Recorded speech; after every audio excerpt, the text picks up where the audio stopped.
Clean ಮಾಡೋದು ಒಂದಲ್ಲ ಬರಬೇಕು.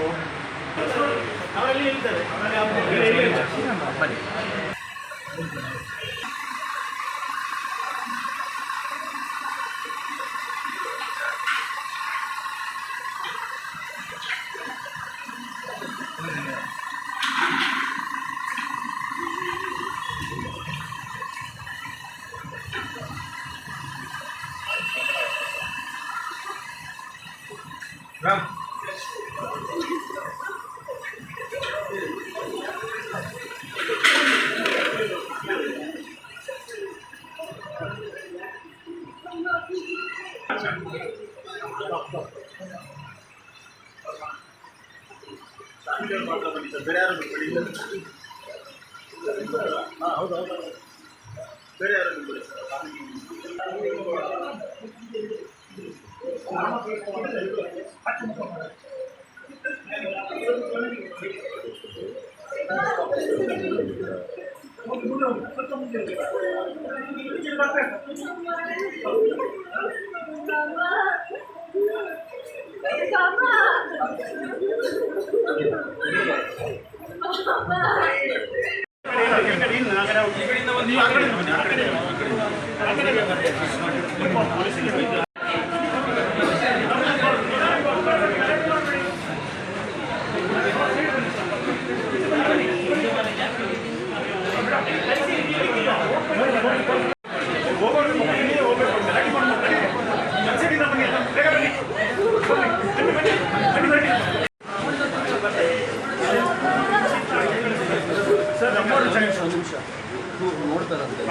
ಸ್ಟಾಫ್ಗಳೆಲ್ಲ ನೋಡ್ಲಿಕ್ಕೆ ಸರ್ ಈಚೆಯಿಂದ ಹೋಗ್ತಾರೆ ಅವರು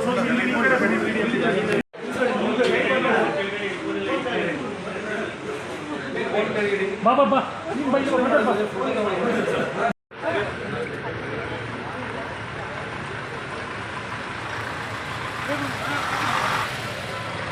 ಬೆಳೆ ಒಂಚೂರು ಹುಷಾರಾಗೋದು ಮುಂದಿನ 2-3 ಸಾವಿರ ಫಾಲೋ ಮಾಡ್ತಾ ಬರ್ತೀವಿ ಆರಾಮಾಗಿ ಬೆಳಗ್ಗೆ ಲೇಟಾಗಿ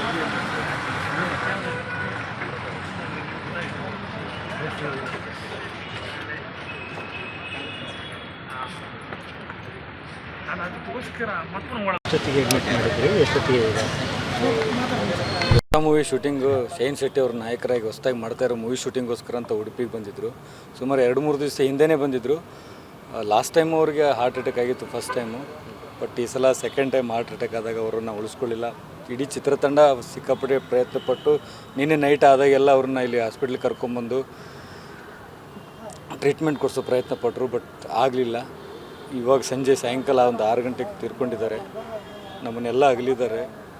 ನಮ್ಮ ಕನ್ನಡದ ಕಲಾಭಿಮಾನಿಗಳನ್ನು ಕೂಡ ಅಗಲಿದ್ದಾರೆ. ಅವ್ರನ್ನೆಲ್ಲ ನಾವು ತುಂಬ ಮಿಸ್ ಮಾಡ್ಕೋತಾ ಇದ್ದೀವಿ. ಐ ಮಿಸ್ ಯು ಪಪ್ಪ. ಲಾಸ್ಟ್ ಟೈಮ್ ಸಲ ಆಗಿತ್ತು ಸರ್, ಜಯದೇವಲ್ಲಿ ನಾವು ಟ್ರೀಟ್ಮೆಂಟ್ ಕೊಡಿಸಿದ್ವಿ. 1 ವರ್ಷ ತನಕ ಆರಾಮಾಗಿದ್ದರು, ಬಟ್ ಇವಾಗ ಇಲ್ಲಿ ಶೂಟಿಂಗ್ ಬಂದಾಗ ಅನ್ಎಕ್ಸ್ಪೆಕ್ಟೆಡ್ ಆಗಿ ಹಾರ್ಟ್ ಅಟ್ಯಾಕ್ ಆಯ್ತು ಸರ್ ಸೆಕೆಂಡ್ ಟೈಮ್. ತೀವ್ರ ಸರ್, ಸೀರಿಯಸ್, ವೆರಿ ಸೀರಿಯಸ್ ಅಂದರೆ ವೆರಿ ಸೀರಿಯಸ್ ಆಗಿತ್ತು. ಹಿನ್ನೆಲೆ ಸ್ವಲ್ಪ ಹೇಳಿ ಸರ್, ಅಂದರೆ ತುಂಬ ಡ್ರಾಮಾ.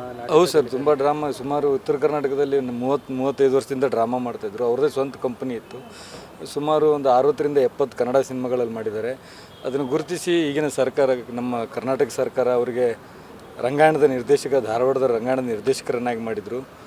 ಸೊ ಫಿಲ್ಮ್ ಮಾಡಿದ್ದಾರೆ ಸುಮಾರು ಒಂದು 75 ಮೂವಿ ಮಾಡಿದ್ದಾರೆ ಸರ್ ಕನ್ನಡ. ಇನ್ನು ಸುಮಾರು ಒಂದು 8 ಸಿನಿಮಾಗಳು ರಿಲೀಸ್ ಆಗಬೇಕು. ಬಟ್ ಇದು ಶೈನ್ ಶೆಟ್ಟಿ ಅವ್ರದ್ದು ಹೊಸ ಮೂವಿ ಸ್ಟಾರ್ಟ್ ಮಾಡಿದರು.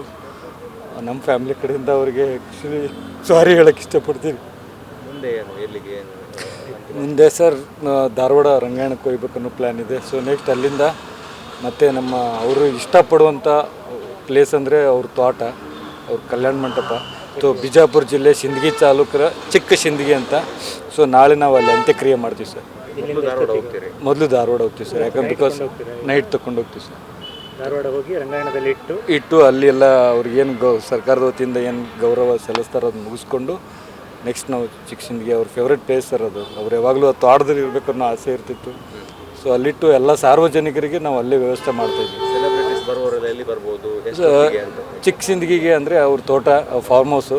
ಸೊ ದಯವಿಟ್ಟು ಯಾರೇ ಬರೋರಿದ್ರು ಅಭಿಮಾನಿಗಳಾಗಿರಲಿ ಅಥವಾ ಯಾರೇ ಆಗಿರಲಿ ಅವ್ರನ್ನ ಪ್ರೀತಿಸೋರಾಗಿರಲಿ, ದಯವಿಟ್ಟು ಅವ್ರ ತೋಟ ಅಂದರೆ ಚಿಕ್ಕ ಸಿಂದಗಿ ಗುಲ್ಬರ್ಗ ಹೋಗೋ ದಾರಿಯಲ್ಲಿದೆ. ಸೊ ದಯವಿಟ್ಟು ಎಲ್ಲರೂ ಅಲ್ಲೇ ಬನ್ನಿ ಅಂತ ಕೇಳಿ. ಆ ರಂಗಾಯಣದಲ್ಲಿ ನಾಳೆ ಅಥವಾ ಏನು ಟೈಮಿಂಗ್ ನೋಡಿಕೊಂಡು ಆದಷ್ಟು ಬೇಗ ನಾನು ನಿಮ್ಗೆ ಹೇಳ್ತೀನಿ ಸರ್. ಟೈಮಿಂಗ್ಸ್ ಏನಾದರೂ ಇನ್ನೂ ಪ್ಲ್ಯಾನ್ ಮಾಡಿಲ್ಲ ಸರ್, ಯಾಕಂದ್ರೆ ಧಾರವಾಡಕ್ಕೆ ಹೋಗಿ ಅಲ್ಲಿಂದ ಅಲ್ಲಿಗೆ ಹೋಗಬೇಕಾಗಿದೆ. ಸೊ ನಾಳೆ ಸಾಯಂಕಾಲದವರೆಗೂ ನಾವು ಅಂತ್ಯಕ್ರಿಯೆ ಮಾಡೋ ಪ್ಲ್ಯಾನ್ ಮಾಡಿದ್ದೀವಿ ಸರ್. ಬರುತ್ತಲ್ಲ, ಭರತ್ ತಾಳಿಕೋಟಿ ಅಂತ ಅವ್ರ ಜ್ಯೇಷ್ಠ ಪುತ್ರ. ಎಷ್ಟು ಮಕ್ಕಳು? 2 ಗಂಡ್ಮಕ್ಳು 3 ಹೆಣ್ಮಕ್ಳು. ಇಡೀ ನಮ್ಮ ಕುಟುಂಬನ ಆಗಲಿ ಹೋಗಿದ್ದಾರೆ. ಅವ್ರ ಆತ್ಮಕ್ಕೆ ಶಾಂತಿ ಸಿಗಲಿ ಅಂತ ಈ ನಿಮ್ಮ ಮುಖಾಂತರ ಕೇಳ್ಕೊತೀನಿ ಸರ್. ನಾಟಕದಲ್ಲಿ ಅವರಿಗೆ ಏನಲ್ಲಿ ಹೆಸರು, ಆ ಭಾಗದಲ್ಲಿ ಅವರಿಗೆ ಜನಪ್ರಿಯ ನಾಟಕಗಳು ಯಾವುದು? ಕಲಿಯುಗದ ಕುಡುಕ ಅಂತ ಅವ್ರದ್ದು ಎವರ್ಗ್ರೀನ್ ಡ್ರಾಮಾ, ಅದು ತುಂಬ ಹಿಟ್ಟಾಗಿತ್ತು. ಅದರಿಂದನೇ ಅವ್ರು ಇಷ್ಟೆಲ್ಲ ಮುಂದುವರೆದಿದ್ರು. ಕಲಿಯುಗದ ಕುಡುಕ ಇನ್ನೂ ಸುಮಾರು ಡ್ರಾಮಾಗಳು ಮಾಡಿದರು. ಬಟ್ ಪ್ರತ್ಯೇಕವಾಗಿ ಆ ಡ್ರಾಮಾ ಮುಖಾಂತರ ಅವರು ಹೆಚ್ಚು ಜನಪ್ರಿಯತೆಗೊಂಡಿದ್ರು ಸರ್. ಫ್ಯಾಮಿಲಿ ಬಹಳ ಅನ್ಯೋನ್ಯತೆ ಅಲ್ವಾ? ಎಸ್ ಸರ್, ಇಬ್ಬರು ವೈಫು, ನಮ್ಮ ಮಮ್ಮಿ, ನಮ್ಮ ಚಿಕ್ಕಮ್ಮ.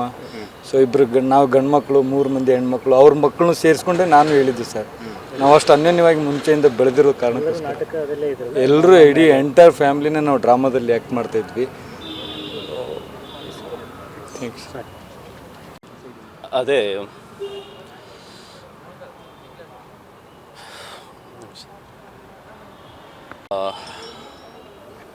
ಬಿಗ್ ಬಾಸ್ ಸೀಸನ್ 7ರಲ್ಲಿ ಜೊತೆಗೆ ಒಂದೇ ಸೀಸನ್ಲಿದ್ದವ್ರು ನಾವು.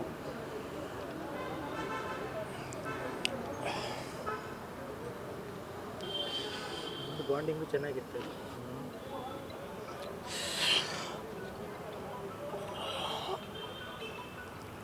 ಅದೇ ಕನಸಲ್ಲಿ ನೀವು ಸಿನಿಮಾಕ್ಕೆ ಕರೆದಿರ್ಬೇಕಲ್ಲ.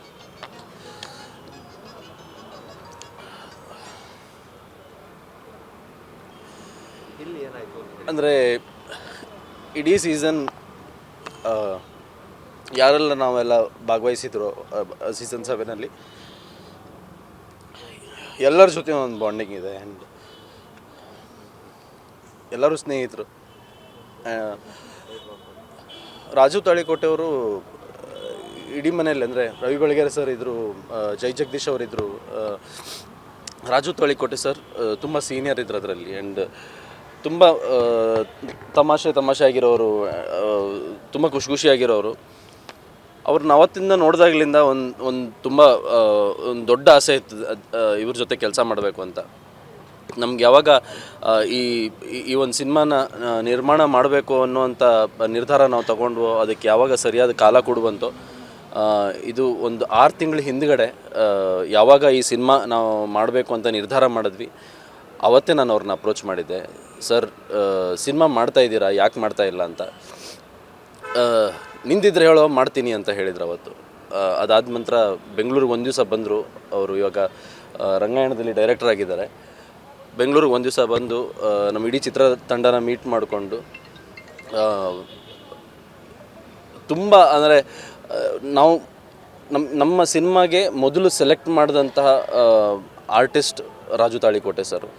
ಯಾಕಂದರೆ ಆ ಪಾತ್ರ ಬರೆಯೋ ಟೈಮಿಂದನೂ ನಾವು ಅವ್ರ ಬಗ್ಗೆ ಯೋಚನೆ ಮಾಡಿದ್ವಿ, ಇದು ರಾಜು ಸರ್ ಮಾಡಿದ್ರೆ. ಆ್ಯಂಡ್ ಈವನ್ ಆ ಡೈಲಾಗ್ಸ್ ಬರೆಯೋ ಟೈಮಲ್ಲೂ ಕೂಡ ರಾಜು ತಾಳಿಕೋಟೆ ಸರೇ ಮಾತಾಡ್ತಾ ಇದ್ದಾರೆ ಅನ್ನೋವಂಥ ಒಂದು ವಿಚಾರದಲ್ಲೇ ಅದನ್ನು ಗ್ರಹಿಸ್ಕೊಂಡಿದ್ವಿ. ಆ್ಯಂಡ್ 3 ದಿವಸ ಶೂಟಿಂಗ್ ಮಾಡಿದ್ವಿ. ಅಂದರೆ ಈಗ 3 ದಿವಸ ನಾವು ಶೂಟಿಂಗ್ ಮಾಡಿರೋದು, ಆದರೆ ಅವ್ರು ನನಗೆ 10ನೇ ತಾರೀಕಿಂದ ಶೂಟಿಂಗ್ ಶುರುವಾಗಿದ್ದು. ನನಗೆ ಅವ್ರು 9ನೇ ತಾರೀಕಿಗೆ ಬಂದರು. ಅಂದರೆ ಅವ್ರ ಸ್ನೇಹಿತರ ಜೊತೆ, ಅವರಿಬ್ಬರು ಸ್ನೇಹಿತರ ಜೊತೆ ಅವ್ರು 9ನೇ ತಾರೀಕಿಗೆ ಬಂದು ನಮ್ಮ ಇಡೀ ಚಿತ್ರತಂಡದ ಜೊತೆ ಎಲ್ಲ ಇದೆ. ಒಂದು ದಿವಸ ನಾನು ಉಡುಪಿ ಮಂಗಳೂರು ಎಲ್ಲ ನೋಡಿಕೊಂಡು ಒಂದು ಸ್ವಲ್ಪ ಅಲ್ಲಿಂದೆಲ್ಲ ಫಿಶ್ಶು ಅದೆಲ್ಲ ತಿನ್ಕೊಂಡು ಬರಬೇಕು ಅಂತ ಇದೆಲ್ಲ ನಮ್ಮ ಟೀಮ್ ಜೊತೆ ಹಂಚ್ಕೊಂಡು ಬಂದಿದ್ದರು. ಆ್ಯಂಡ್ ಅದೇ ಥರ ಒಂದು ದಿವಸ ಅವ್ರ ಫ್ರೆಂಡ್ಸ್ ಜೊತೆ ಎಲ್ಲ ಸ್ಪೆಂಡ್ ಮಾಡೋದು. ನಾವು ಎಲ್ಲ ಸಜೆಸ್ಟ್ ಮಾಡಿದ್ವಿ ಯಾವ್ಯಾವ ಜಾಗಗಳೆಲ್ಲ ಚೆನ್ನಾಗಿದೆ ಅಂತ. ಅದರ ನಂತರ 10ನೇ ತಾರೀಕಿಂದ ನಮ್ಮ ಜೊತೆ ಶೂಟಿಂಗಿಗೆ ಜಾಯ್ನ್ ಆದರು. ಆ್ಯಂಡ್ 10, 11, 12 3 ದಿವಸ ಜೊತೆಗೆ ಶೂಟ್ ಮಾಡಿದ್ದೀವಿ. ನಿನ್ನೆ ರಾತ್ರಿ ನಾವೆಲ್ಲ ಯೂಶ್ವಲಿ ಬೆಳಿಗ್ಗೆ 6 ಗಂಟೆಗೆ ಶೂಟ್ ಮಾಡೋಕ್ಕೆ ಶುರು ಮಾಡಿಬಿಡ್ತೀವಿ. ಅಂದರೆ 6 ಗಂಟೆಗೆಲ್ಲ ಸೆಟ್ಟಲ್ಲಿ ಇರ್ತೀವಿ, ಶೂಟ್ ಮಾಡೋಕ್ಕೆ ಶುರು ಮಾಡ್ತೀವಿ. ಸೊ ಯೂಶ್ವಲಿ ಸರ್ದೊಂದು 7:30, 8 o'clock ಅವರು ಜಾಯ್ನ್ ಆಗ್ತಾರೆ. 6 ಗಂಟೆ ಒಳಗಡೆ ಶೂಟಿಂಗ್ ಮುಗಿದಿತ್ತು ನಿನ್ನೆ. ಸೊ ಅದೆಲ್ಲರೂ ಒಂದು 9:30, 10 ಗಂಟೆಗೆಲ್ಲ ಮಲಗಿಬಿಡ್ತೀವಿ. ಅದು ಸ್ವಲ್ಪ ಹೆಬ್ರಿ ಕಡೆ ಶೂಟ್ ಮಾಡ್ತಿದ್ದಿದ್ದು ನಾವು. ನಿನ್ನೆ ಶೂಟ್ ಮಾಡಿ ಎಲ್ಲ ಮುಗಿಸಿ ಬಂದಮೇಲೆ ರಾತ್ರಿ ಊಟ ಎಲ್ಲ ಮಾಡಿ ಅವರು ಒಂದು 11 ಗಂಟೆಗೆ ಟೀಮ್ ಜೊತೆ ಮಾತಾಡಿದ್ದಾರೆ. ನಾಳೆ ಎಷ್ಟು ಗಂಟೆಗೆ ಅಂತೆಲ್ಲ ಕೇಳಿದ್ದಾರೆ. ನಾವು ಅವ್ರಿಗೆ ಟೈಮ್ ಕೋಆರ್ಡಿನೇಟ್ ಮಾಡಿದ್ದೀವಿ. ಅದರ ನಂತರ 11 ಗಂಟೆಗೆ ಅವರಿಗೆ ಟೀಮ್ ಕಡೆಯಿಂದ ಕೋಆರ್ಡಿನೇಟ್ ಆಗಿರೋದು, ಅವ್ರು ಕಾಲ್ ಮಾಡಿರೋದಕ್ಕೆ. ಅದರ ನಂತರ 11:50